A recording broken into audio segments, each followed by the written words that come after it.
From Lalate News headquarters in Santa Monica, this is the Midday Report on Lalate. It's a big day here on Home Lalate with incredible great news about your fourth stimulus check update of 2022. In today's recording, we'll go over the Build Back Better Act name check by the President of the United States just minutes ago again. And those incredible checks that go out to millions of Americans are needed. Plus, we'll be looking at an $80,000 in new checks that are coming out across the land this coming week. Are you ready to get it? I'll give you a preview of what's happening. This is the I Support Ukraine edition at home, and we'll be looking at what's happening overseas and impacts your wallet at home. Vladimir Putin's acts of aggression continuing overnight. What's the latest?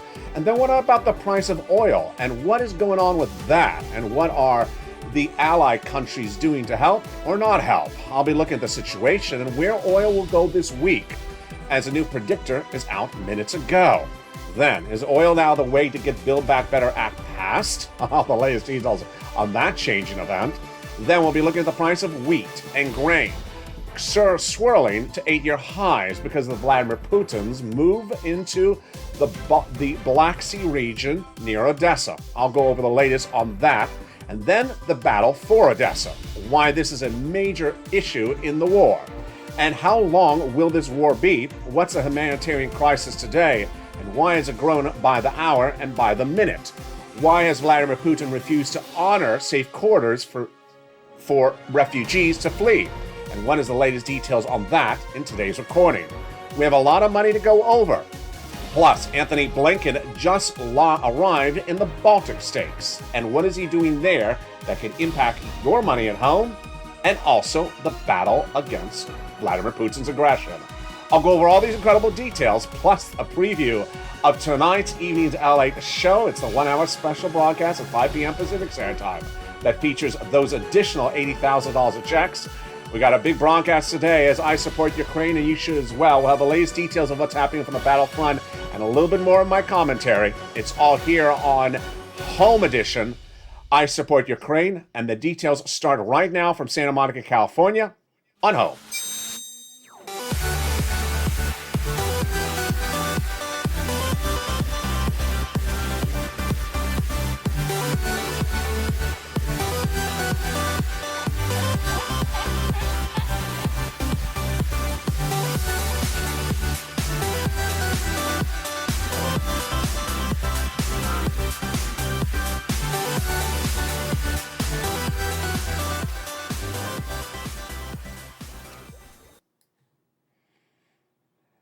Hey, good day, everybody. I hope you're doing well. And you're watching me live from Santa Monica, California. If you're watching at 11 a.m. and if you're watching the encore performance, it's going on tonight as well. You look at the beautiful shores of Odessa. And we'll be going over what's happening overseas with Vladimir Putin's advances in Ukraine right now and what's happening in the refugee situation in Poland. But first, if you're new to the show, Home LA is a hybrid show. The first part of the recording goes over your money, and the second part goes over things at home. But it's morphed a little bit, and the show now focuses on our home as a family internationally. In the second half of this video, we'll be going over the Ukrainian crisis in more detail and how it impacts your wallet at home. Is this going to be a 1-week war, a 2-week war, or a several-year war? This is breaking news you're hearing for the first time in today's recording. But first, let's start with the Build Back Better Act. The fourth stimulus recon got incredible lifts overnight. Yes, this is exciting. The President of the United States appears in a brand new interview released today, in which he says, Build Back Better Act must get passed because the price of gasoline is going up. Interesting. So now the president is using gasoline as a way to sell Americans on Build Back Better. It's huge. That's why you need Build Back Better to pass. At least $15,000 of checks with 3 add-ons and 3 clusters. In that first cluster, they have hazard pay, $4,000 of elder care, checks for children, home repairs, and checks for college students. Also, money to care for seniors. That is the first of 3 clusters and 3 add-ons of checks to the Build Back Better Act. Now, one of the first incredible add-on of checks comes from Southern California. Less than $25,000 for the purchase of your first home. How do you get these incredible checks of Build Back Better Act? They're featured tonight in that 1-hour special report on evenings LA, 5 p.m. Pacific Standard Time. In that second cluster, we have home repairs and paid leave. Paid leave's a lot if you have to stay home due to sickness or illness across the land. Upwards of $4,000 to $6,000 a year. Incredible. And then those home repairs are to weatherize your home. The second add-on of checks comes from Bob Casey. That is a campaign promise from Joe Biden.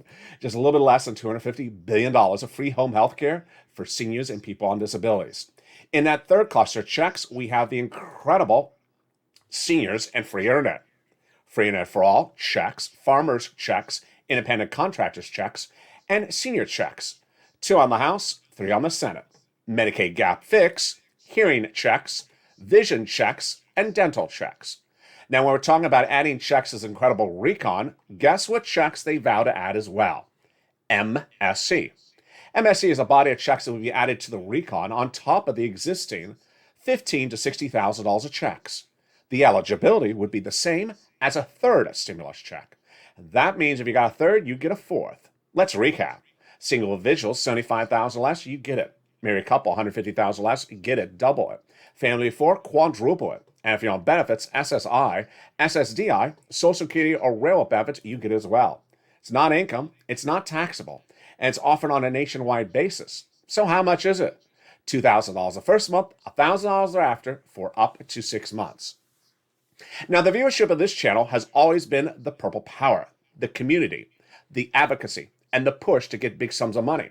And when there's money available, we get it. Day one of this channel, I went live with the EIDL grant, EIDL loan, and the PUA, showing millions of Americans how to get big sums of money. And they got it. Well, the great news is that another pot of money is going live, and you can get it as well. What is it? A new fund goes live this coming week for $80,000 stimulus checks from billions of Americans. Tonight on the 5 o'clock evenings LA 1-hour special report, I'll go over how you get these checks. This is an average payout of $15,000 to $80,000 of checks to you. It brings us a complete circle back to day one of this channel. Why? Because you got to use your fingers. You got to open a website. You got to open the phone. You got to get a pen and paper and make the call to get these checks. This ain't a $1,400 check, folks. This is $80,000 a household. We haven't seen the sums of money in a while as one particular program. Great news is that it looks like third stimulus. That viewers this week got $45,000 again by making phone calls. But this is in addition to this. And this is for items that you've been asking for all along. Again, not a time to hold that tin cup and say, when's a check getting in my hand? Or stand by the mailbox and says, is it in there? No, this is a time to learn, educate, and inform. What happened in April last year? When programs for big checks went live in April of 2020, I showed viewers where the application was, how to fill it out, how to answer correctly. And if you answered incorrectly, sometimes your application got locked up, or what we called at the time a vortex. Remember that? That was the purpose of this channel, me showing you how to get money. Well, we're coming back in complete circle because these $80,000 checks are huge. There's a website and it's administered at a state level. So there's a lot of variables you need to get right. And if you remember this channel, you already are getting a preview. Last Friday's newsletter sent out to members of this channel Monday through Friday, 7 p.m. Pacific Standard Time, featured the website that has now gone live that will also have a map of where to get the checks across the land. Purple Hawks, you got to pounce because this is big sums of money. And this is right here and right now before anything covered in today's recording. This is going live as early as this coming Monday in certain jurisdictions across the country. And this is called the incredible funding source that Treasury has hoping to be going live for a while. It's called the Homeowners Assistance Fund. And you got to get these sums of money. Now, Build Back Better Act got a name check from the president today. Oh, yes, he did. The president of the United States, in a new interview that will be featured in tonight's evening's LA special report, says that Build Back Better Act will get passed. The interview was with Boston historian Heather Cox Richardson, and he explains why Build Back Better should get passed. What about SS300? SS300 also has a big update tonight in that 1-hour special broadcast. Because according to a new Dow Jones report released today, The inflationary number for January 2020, which is just a few days away to being released, may track at about 7.5% inflationary rate. Let's recap. Last year, I said that inflation would go to about 8% in December. And I was right because it came at 7.5%. Then I said January may track at about 8% as well. The new report out today suggests it may come in at 7.5%. This is why Joe Biden needs to make the phone call and swap out COLA for inflation. That would raise your benefits up $200 a month right now. Meantime, we'll have a preview of what Jay Powell's going to do in the next few days to bring down inflation. And will that impact your SS300? It's tonight on that evening's Lalate special report. 5 p.m. Pacific Standard Time, 8 o'clock Eastern Standard Time. What about CR for stimulus? Right around the corner, folks. Very exciting. The opportunity to get a $2,000 stimulus check out of $1.5 trillion of discretionary funding approved. House and Senate, Republicans and Democrats have approved $1.5 trillion of discretionary funding to be allocated in a continuing resolution mid-March, and this could give you a $2,000 stimulus check. So you need to advocate for its inclusion because guess what? The money's there and the deadline is right in front of us. It's huge. CR for Stimulus 2.0 and 3.0. What's the update on those? Those are merging in the Senate, but no inherent deadline at the moment. The House passed by Pete Aguilar. The Senate, led by Republican Todd Young, merging on the Senate to give more relief to the millions of Americans. And you need that relief because a new report out today suggests, are you ready for this one? The price of gasoline could go nationwide on average to $4 a gallon next week. Wow. A new report to be detailed tonight on Evening's LA 1 hour special report shows that gasoline prices are going higher, and this should not be a surprise to viewers of this channel. How does gasoline get impacted by the Ukrainian crisis, and why is gasoline going higher so quickly? I'll explain that in just a second, but first the data today is surprising. A new report out from AAA suggests the national price of gasoline could go to $4 a gallon for unleaded next week. Where is it right now? At the time of this broadcast, if you're watching it live at 11:30 Pacific Standard Time, Sunday, March 6th, it's currently tracking on a nationwide basis at an average of $3.83 a gallon for unleaded as of Friday data. That was up 11 cents from Thursday and up 26 cents from the week before. But John Kilduff, a partner of Again Capital, says it may track to $4 a gallon next week. He says there's still room to grind higher and will continue to price in the loss of Russian crude oil. But how much Russian crude oil has been lost, and could more Russian crude be lost across the board? All that coming up in the second half of this video.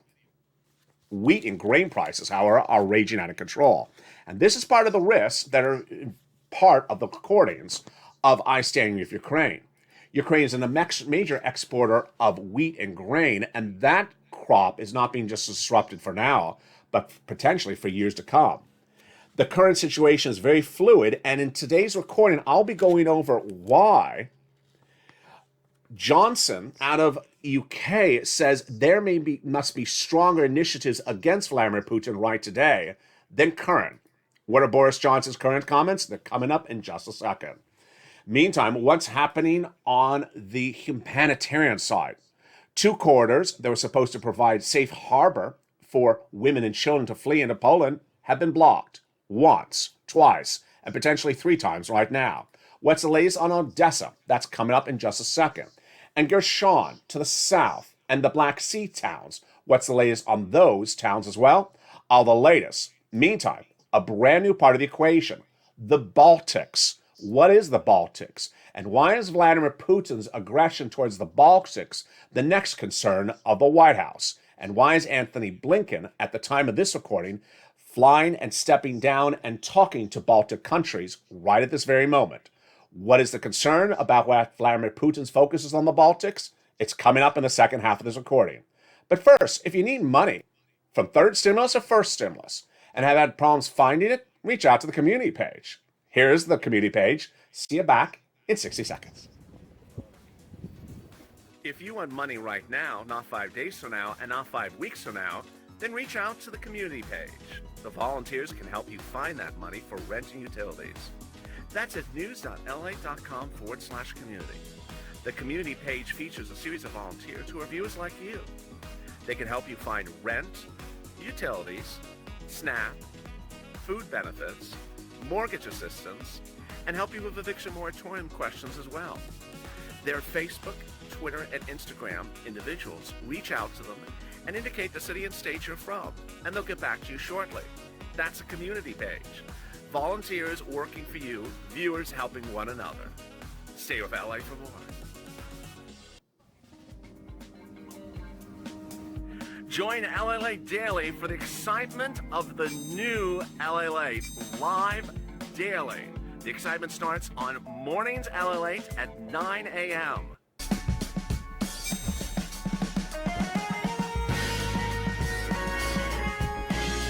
Home Lalate returns at 11 a.m. daily.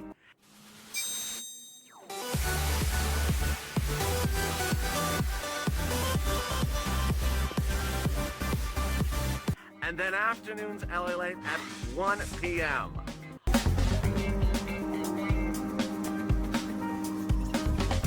Join us daily as the excitement continues live from Santa Monica on Lalate.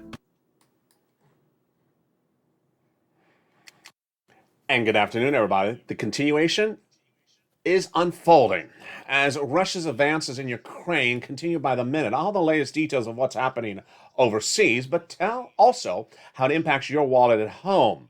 Oil and gas prices surging overnight, and also grain. But all this been considered by the White House or not? All the analysis and economic analysis unfolding right at the very moment. You're not going to hear this anywhere across the land. Meantime, why is the Baltics the next concern for the White House? And what is Antony Blinken doing about this and not doing about it? The latest analysis on that, plus the humanitarian crisis overseas. And I'll be jumping in the live chat and interacting with you. So get ready with your comments across the board. You're watching L8, and join me tonight for that evening special report at 5 p.m. Pacific Standard Time, 7 p.m. Central Time, and 8 o'clock Eastern Standard Time. The most watched financial news show in prime time that'll cover your money and, of course, its impact on the Ukrainian invasion. And with that, let's go into the big second half. When you look at Russia's aggression against Ukraine, it's not something that should have been thought about yesterday. Back in October, I first detailed on this channel that there was 100,000 Russian troops at the Ukrainian border. And this could be the major economic story of 2022. Not only a political and also human rights issue. So what did the White House do in October of 2021 to prepare for potential Russian invasion economically? That's the big question on today's recording. What did the White House do to prepare? The way you would prepare is you would have Treasury under Janet Yellen dispatch individual departments to see which industries in the United States could be disrupted if Russia invades Ukraine in 2022. So was that analysis done? As to oil, yes. This last week, we learned from the Deputy Treasury Secretary that Joseph Biden gave Janet Yellen an order to see whether oil would be disrupted in the United States if Vladimir Putin invaded Ukraine. Okay, good for that. He also gave other instructions to say, I want to figure out what we could do as a team to sanction Russia without creating economic casualties to our U.S. economy. Also good. But did the White House look beyond oil? Did the White House look beyond sanctions? Did the White House look to other economic industries that could be impaired negatively, directly in the United States via Vladimir Putin invasion, or indirectly because it would be impaired in another country we do business with, like in Italy or France? The analysis and the answer is going to surprise you. No. In a new interview with Reuters, the White House was asked whether it had considered the input on the grain and wheat industry from the Vladimir Putin invasion of Ukraine as of the time of this week, not as the time of October. And the answer was we have not considered that situation. This is troubling. This is troubling. Why? Let's go over the economic analysis and how it impacts your wallet. The U.S. economy is dependent upon the stability of our prices here at home. Not just oil and gas, folks. It's also bread, milk, eggs, and bacon. Everything has to be relatively stable. What can cause something to go stable? A shortage. Doesn't mean our shortage. It could be a shortage overseas, even from a country we don't import from. Here's the example. Wheat. Americans grow wheat. We have a lot of wheat. We have a lot of farmland. But if the countries we do business with, like Italy or France, import wheat from Ukraine, and suddenly that wheat's not available because Russia's invaded Ukraine, then Italy and France have to pay more for wheat from somewhere else. And if they pay more for wheat, then our wheat prices go up. That's how it negatively impacts us, even though we have enough wheat here to actually produce. So what's at issue? What's at issue is that the White House hasn't really. And who else has also not analyzed this? Wall Street. Now, this is where it becomes troubling. Wall Street's job is to assess risks and to determine how we as an economy are prepared to grow, get more employment, get higher paying jobs, afford our rent and utilities. And Wall Street's job is to assess risks ahead of time. Has it assessed the risk for disruption of other industries besides oil? It is not. A new report suggests that Wall Street has not even embedded any potential risks, let alone a potential recession caused by a shortage of other industries because of Vladimir Putin's invasion. Let's go over the analysis starting right now. Vladimir Putin's attention at the moment is Odessa. Featured on the channel for over a week, it's the crown jewel of the Black Sea. Dating back to Catherine the Great, you're looking at the beautiful opera house of Odessa. And while Vladimir Putin's not looking to go to the opera, he's looking to control the port. Why? The port of Odessa is the major port of the entire country of Ukraine. But it's a little bit more than that. If you control Odessa, then the industries that come out of Ukraine and transport products like wheat to neighboring countries cannot be sent out. That would cripple not just the Ukrainian economy, but also negatively impact price of goods in countries that we do business with, like, for example, in Italy. This is not strategically a war battleground position. It's a way to economically control Ukraine and economically hurt other countries we do business with. And yes, the net result is we would be economically hurt. Surprising? No. Available as a potential permutation to now analyze back in October? Yes. Did the White House analyze that situation back in October? No. In a new report, the White House was asked, did you look at the situation back in October? Did you look at it now? And the White House has said, no, we haven't looked at the situation. What they aren't looking at the situation, then the question is, what is the way to pivot? Are we ready to pivot if the situation gets worse? And how worse can it get? Here's what's at issue when you're looking at something like wheat or grain. It's a little bit more complicated. What's going on right today when you talk about gas prices, and why is it a little bit more complicated than wheat? Gasoline is very simple. You pump it, you store it, you ship it. It's literally that straightforward. You pump it, you store it, you ship it. Now, when you receive the gasoline, you receive it a few weeks later. It's not like your chips you receive overnight in 2-day express mail. It takes a few weeks.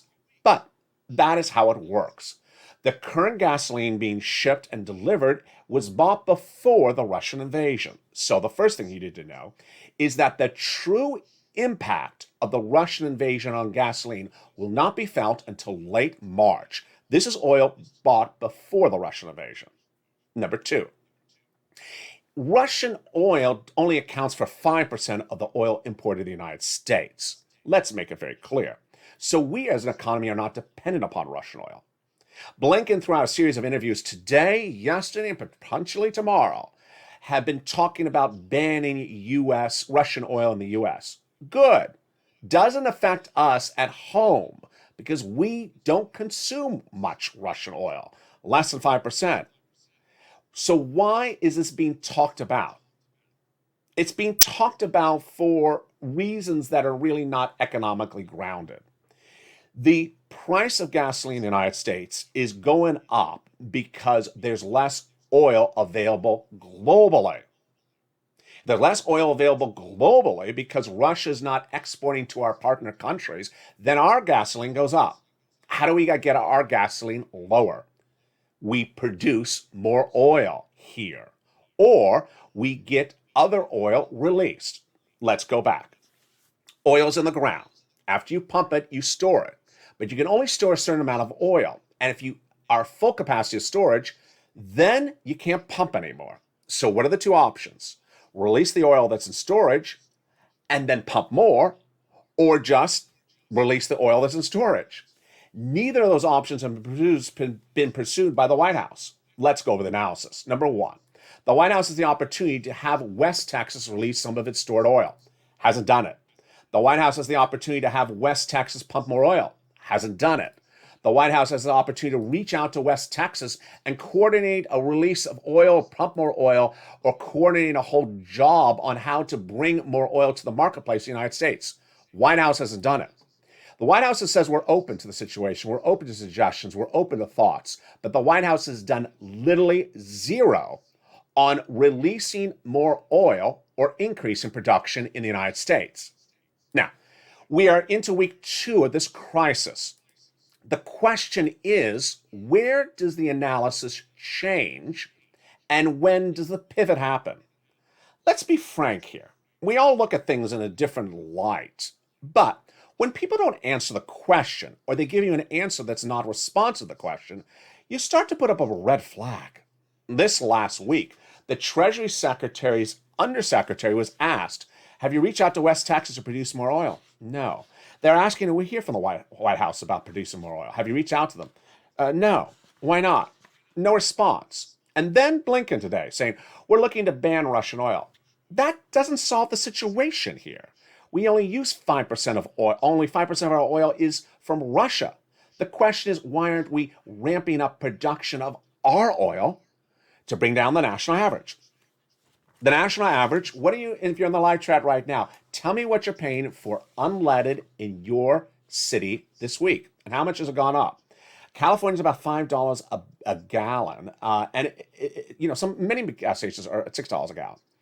The nationwide average is $3.83, and that's 26 cents than a week before, but many think it's going to go to $4 next week. That would mean it would have gone up 50 cents in less than 7 days. Now, that's the first number. The second number is what's coming out of England. A series of new reports, including Boris Johnson's comments today, suggest that the Ukraine invasion may not be a 1-week event, or a 2-week event, or a 1-month event. This may be a war that goes on for years to come. And if war goes on for years to come, where is the pivot? Here's the issue. We have 2 things that the White House needs to do today, not yesterday. Actually, need to do it yesterday. Doesn't need to do it tomorrow. Need to do it a week ago. First, the White House needs to release more oil in the United States. Needs to pump more oil and release that at West Texas. That'll bring down our price of gasoline in the United States. Very simple. West Texas are Americans for Americans. They want to release more oil. They want to pump more oil. That'll bring down the price of gasoline in the United States, and that is great news. White House needs to get a coordinated effort by Treasury, should actually have an entire Treasury Department dedicated to the subject matter right now. If I was president, I would have had an entire Treasury Department set up just to task the issue of oil and to task the issue of ramping up production domestically across the board. I would come up with guidelines as to how much oil is produced, when it's produced, and how that number can be tracked. Now understand, this is a mathematical calculation. You release more oil, you bring it down. Not bringing it down enough, release more oil. This is a mathematical calculation. And as government officials, they're paid to do that. They're like financial analysts on Wall Street. Their jobs are to run numbers. And the Treasury should have an entire task force dedicated to going over how to calculate bringing down the price of gasoline by ramping up West Texas. Meantime, the White House should have its team going to West Texas and agreeing upon ramping up that production. That's number one. Number 2, the White House needs to rely on its allies and lean on its allies economically. What's at issue? This is where we talk about international production of oil. America is not sending oil to Italy, too far. America's not sending oil to the other side of the globe too far. Those countries that we do business with are dependent upon oil on Russia. Now that Russia is not part of the equation, they need to get oil from somewhere else. Where do they get the oils from somewhere else? Countries that we do business with. But the problem is that the OPEC plus countries, which is a consortium of countries that includes United Arab Emirates, said they're not ramping up production. Let's go over the details. United Arab Emirates has gasoline stored, can release that gasoline, and then increase production. Because remember, you can't store indefinitely. You only have so much storage facility. The White House should have an entire diplomatic team already dispatched to get our partner countries to release more oil internationally to our other countries that have traditionally been dependent upon Russian oil so that they can pivot and now get it from our partner countries. But when you hear countries like OPEC Plus having meetings last week and refusing to have press attended, refusing to answer questions from press, and refusing to answer why has it not ramped up production, you have to suspect something's going wrong here. Again, this is something that was an inherent problem that anyone would have seen back in October. Russia potentially invade Ukraine. Okay. If that happens in 2022, then what happens to our countries that we do business with, like Italy, that need Russian oil? Where are they going to get it from? We'll deal with it when it happens. No. The situation's happening right now. And now that we're in the second week of this situation, where in the White House's Secretary of State team have they dispatched diplomatic envoys to our partner countries to say, start pivoting and giving more oil to our partner countries, taking it out of storage, pump, and release? There's both military strategic alliances, humanitarian strategic alliances, and economic strategic alliances. If you've been with this channel over the last 6 months, you remember what happened in mid-2021. It was one of the biggest achievements of Joe Biden's presidency, and it was something I've never seen ever happen so quickly. On a particular week, in 1 week time, Janet Yellen, your Treasury Secretary, who was former head of the Federal Reserve, beloved leader, got on a plane, went overseas, and got a series of the largest countries on the planet to agree to a global minimum tax rate. A few phone calls, a flight, and then the deal was hatched. A global minimum tax rate agreed upon the leaders of economic countries overnight. If they can do something like that so quickly, why can they not figure out how to get oil to our partner countries that are currently dependent on Russia? Why has the White House not ensured that Treasury really dedicates these resources to ensure stabilization of these industries across the land? Now, let's talk about wheat and why wheat is a little bit more complicated than a pile of oil. This issue when we talk about wheat is that if you don't stabilize the wheat, then we go into recession. Recession? Yes. Here's the issue. The way that wheat works is it's a product that Americans eat. We go to the market, we buy bread, we buy our biscuits, we buy our croissants. And when we buy it, it's made upon wheat. Now, it may be wheat you buy in the United States, but it may also be dependent upon the prices overseas. What's at issue? The price of wheat in the United States is dependent upon the price of it trading internationally. So if there's a shortage of wheat internationally, then the price of wheat at home goes up. And that means when you go to the supermarket, you pay more for wheat. Not a good situation. If wheat prices surge out of control, what happens to us? We go into recession. And we can go into recession faster from wheat than oil. Because why? In my opinion, this is a factor no one's looking at. A new report says that the White House has not considered the impact of wheat and other industries like this disrupted by Vladimir Putin. Wall Street admits it has not embedded this into its risk assessments of potential recessions for the next 2 years. And the price escalation of wheat right now is at 9-year highs, bigger price escalations than even gasoline in the last 2 weeks. Case in point, Odessa. When you look at the beautiful town of Odessa, this is the wheat-producing area of Ukraine. And Odessa is currently circled by Russian troops. What happens? If you can't till the soil, you don't have wheat. But it's a little bit more complicated than that. Because if you don't have wheat this season, you may not have it for several seasons to go. And if you don't have seasons to go for wheat, then that means we could have big problems for wheat in the United States and recessions for many years. This is why it's a situation that needs to be fixed now economically and pivoted across the board, across the land. Elsewhere, let's look at the situation unfolding on the ground in Ukraine and why the situation today is more troubling across the board. Here's the latest breaking details of what's happening with Vladimir Putin's action of aggression at the time of this recording, which is Sunday, live on air at 12 noon Pacific Standard Time, March 6th. First, new sanctions are being levied. President Zelensky of Ukraine indicates that there will be new sanctions levied. I talk to leaders of many countries every day and every night. For example, the United States is preparing new sanctions for Russia. He also says that there will be new support for Ukraine. Number two, a new report says that there is a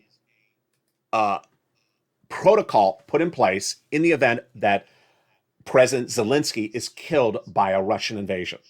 Secretary of State Anthony Blinken said this morning that Ukraine has put in place a plan of operation in the event it happens. The Ukrainians have a plan in place that I'm not going to talk about or give any details to make sure, but I will tell there will be a continuity of government one way or the other, and I'll leave it at that if there is an event that ends in President Zelensky's death. Next, how about Russia's valuation as economy? Featured on this channel since day one of the invasion, Russia's economy has slipped out of the top 10, likely to 15 now, potentially 20 next week in global size. But Moody's Analytics says that Russia's economy is likely only a 35% recovery rate at the moment, based upon its current situation. I'm predicting that Russia could go to junk status if this continues for more than a month. Next, Poland. We're looking at actively now the question of airplanes to Poland that may provide Ukraine additional backfill should Poland decide to buy those planes. I can't speak on the timeline. This is Blinken this morning. What's at issue? Poland has been providing planes to Ukrainian military defense to battle Russia. These Polish planes are very old manufactured Russian planes. So the Blinken deal is to give Poland some brand new, beautiful American planes so that Poland can give some of its better planes to Ukraine. Basically giving Poland better planes so that Poland can give higher quality planes over to Ukraine. Meantime, Odessa. We've seen the beautiful town of Odessa on this channel for over a week. Vladimir Putin is not taking Odessa yet. This is the beautiful opera house of Odessa. What is Vladimir Putin's focus in addition to taking control of the port? President Zelensky spoke about minutes ago. Russians have always come to Odessa for holiday, felt in Odessa only warmth and only sincerity. And now what? Bombs against Odessa, artillery against Odessa, militaries against Odessa. It's a war crime, and it'll be a historic war crime. A very bad situation unfolding by the minute, by the hour, and you're hearing the latest details on this live broadcast right now, is the issue of evacuation corridors. Evacuation corridors were set up in 2 Ukrainian cities earlier this week as a result of negotiations between Russian and Ukrainian officials. That was about Thursday. Then on Friday, the Russian officials violated it.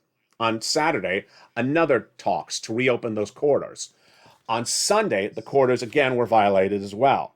At the time of this recording, it's hard to keep track how many times Russia's violated the corridors, but it looks like it's at least 3 times.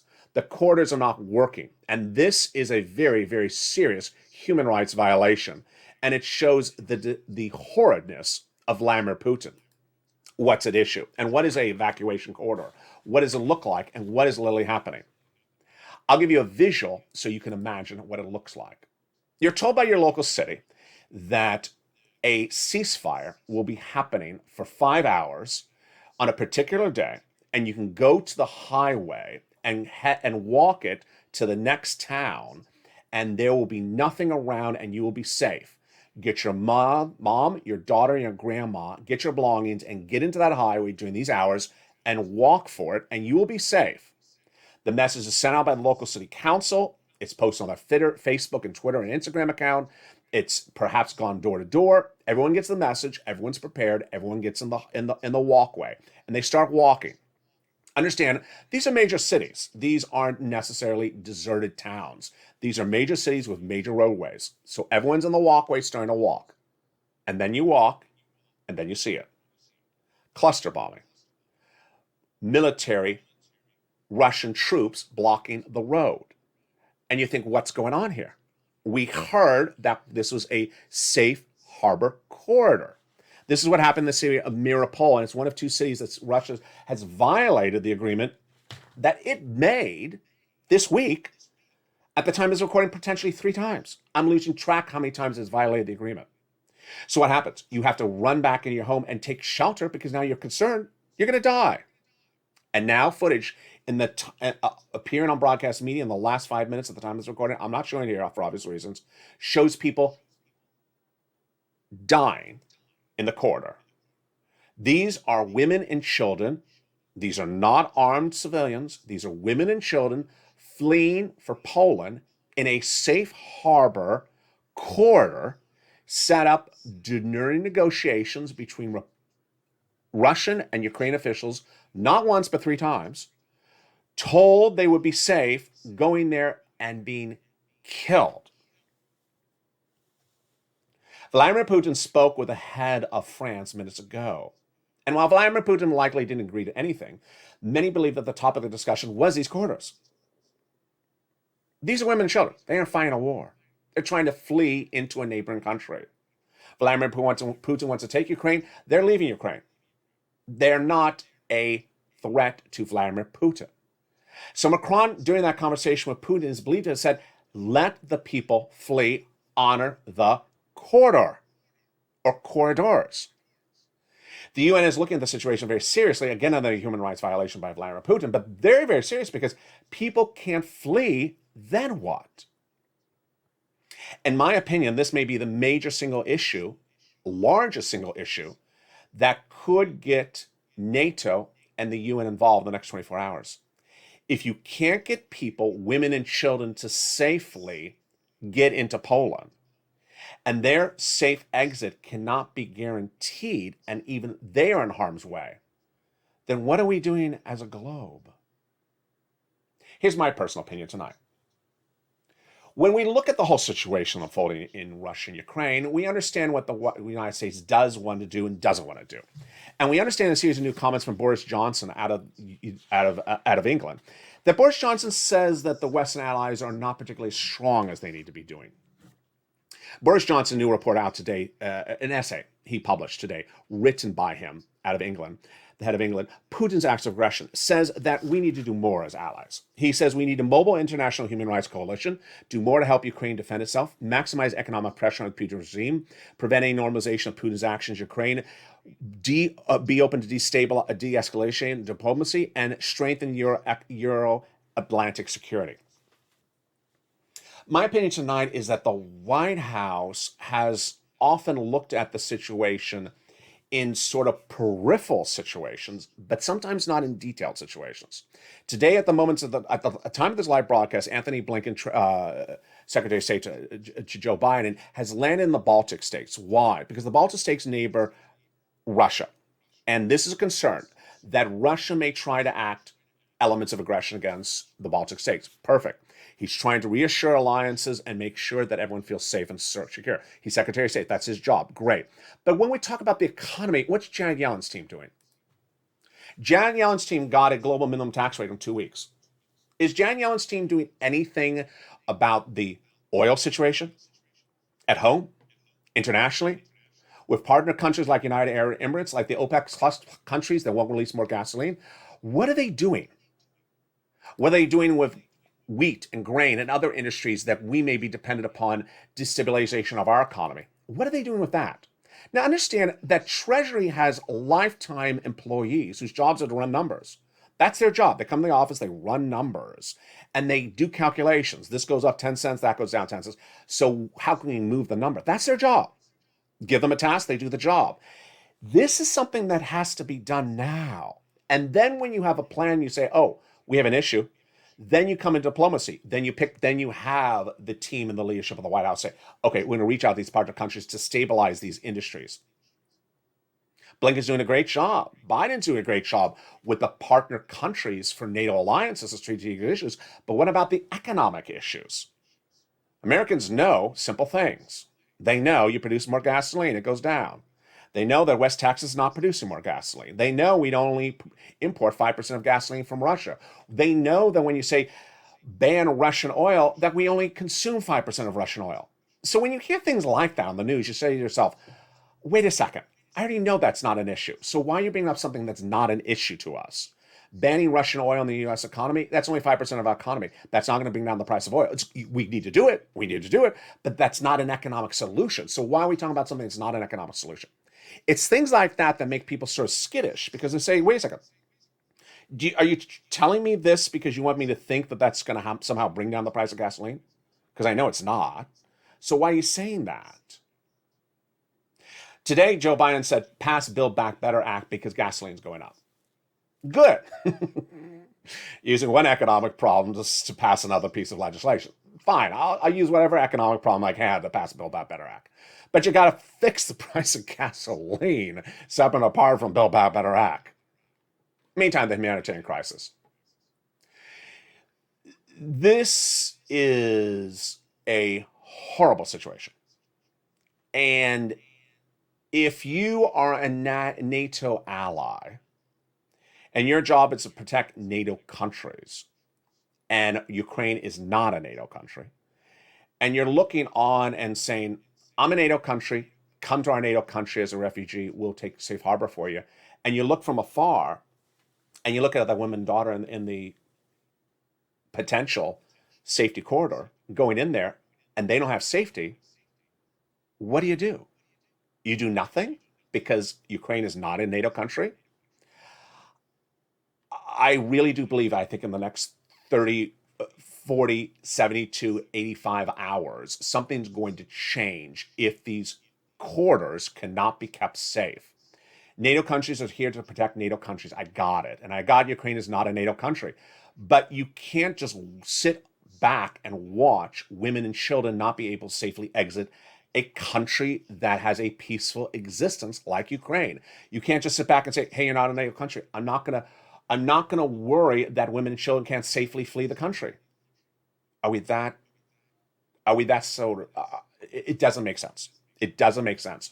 And I really do believe that someone of the Western allies is going to say, no, I know that Ukraine is not a NATO country, but we have to allow women and children to be able to get through these corridors to safety.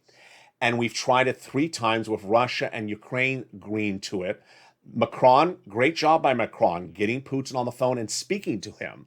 But if Macron, the head of the president of France, can't get Putin to do it, and Angela Merkel, she can't get Putin to do it, who's going to get Putin to agree to get these corridors safe? And if we can't get the corridors safe, then how do we let people get out safely? It's a very fluid situation. Let me jump in the live chat and see what your comments are across the board right now. Alberta says, agree.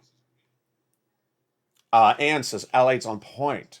Charlotte says, hello, Purple Power community. And I stand with Ukraine, says Anne. So do we know what the verdict is? We don't, because we've had 3, and that comment came in from, I lost it, I think it was La Costa. We don't, because we've had 3 violations of the safe corridor in less than 24 hours.